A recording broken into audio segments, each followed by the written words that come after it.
Okay, I don't know who decided for me to go after all the people that went before me, but that was not fair. Just letting everybody know. But I mean, I'm up here tonight because I'm also a person that was going to commit suicide last year. So I definitely support, and I, gave earlier today, and that's actually what this piece is about. So friends got to come here. Yeah. So I hope you guys like it. It's based off of Peter Pan, so let's see if you can catch some of the stuff that I say. I'll try and not look at the paper, but you gotta forgive me. I may miss a line. All right. Peter Pan once said, "Think of the happiest things, and that it's the same as having wings. Think of all the joy you'll find when you leave this world behind and bid your cares goodbye." And maybe it was the leaving the world behind and bidding your cares goodbye part that stuck out in my mind that night. As I sat in the dark and wondered in my heart that if I took the biggest knife and started its blade on my forearm, how long could my blood run warm until it was cold and I was gone? What they say about dying is that you never know how, you never know when, and you never know why. But there are some of us who plan on knowing that. Now I know I can't speak for everybody, right? But I know what goes on in the depths of my mind. These Mariana Trenches not trekked by mankind, I choose to unleash the floodgates that previously confined my innermost murky waters that I can no longer hide. So if you don't mind and would be so kind, I would like to shed some light on a dark subject. My deepest scars rage under my skin, with its gashes just gasping, pulsating within. It's a destruction unwitnessed by the physical eye. They're the ruins of wars between me, myself, and I.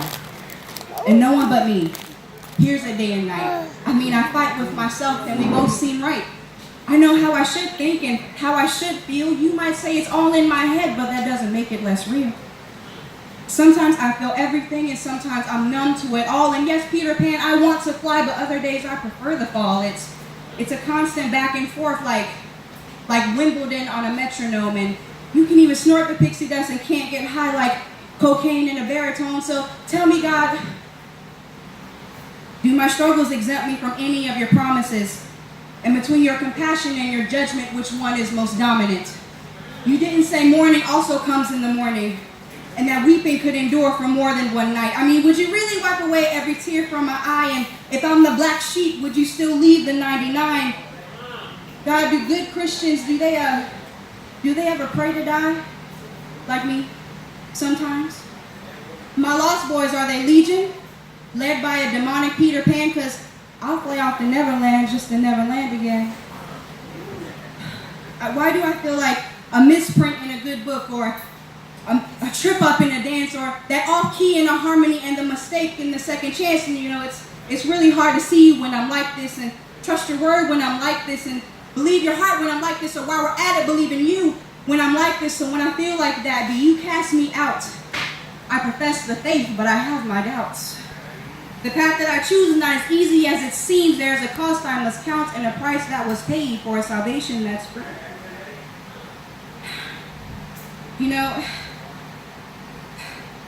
They say I'm atoned by a cornerstone, by a king that's enthroned in a kingdom not confined in any earthly time zone.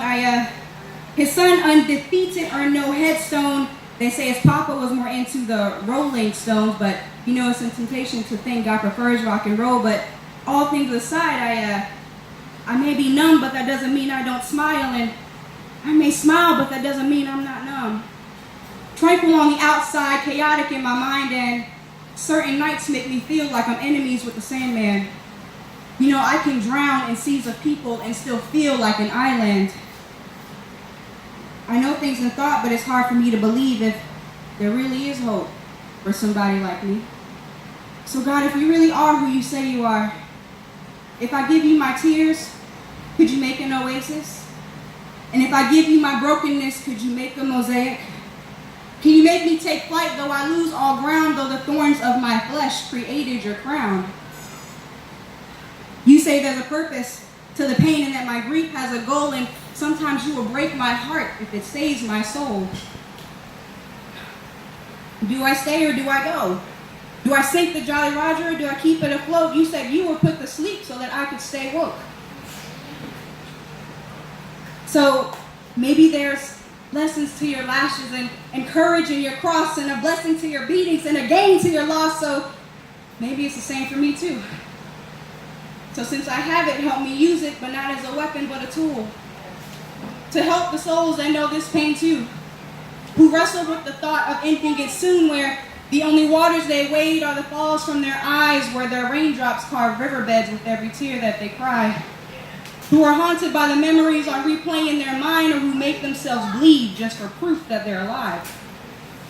Could you tell them for me, God, that I've been there so often that I called that place home, and it hurts to hurt, but it hurts more to hurt alone. But it's easier said than done, though, because I push people away when I want to invite them in, I do, but I fear that what lurks within me may come for them and consume them whole like it does me too. Or that if I open my mouth and let the truth from my lips seep, that can that person be a friend and not a religious mechanic trying to fix me? Or a self-proclaimed doctor trying to cure me? Or some other parent thinking that I'm just emotional or weak or just wanting attention that they need to mature me? God, is it too much to ask for, friend? Look, could you ask me for me, God, to give life one last shot? And between me and you, a few more after that. I ask you because you said your words never come back to you void, and that your plans are not known to falter. And tell them they don't have to fly. There is never any land when you're walking on water. I don't know what they'll choose, and if I'm being honest, I don't know what I'll choose tomorrow, but I pray before the final leap that the next decision we make is not the last promise we keep.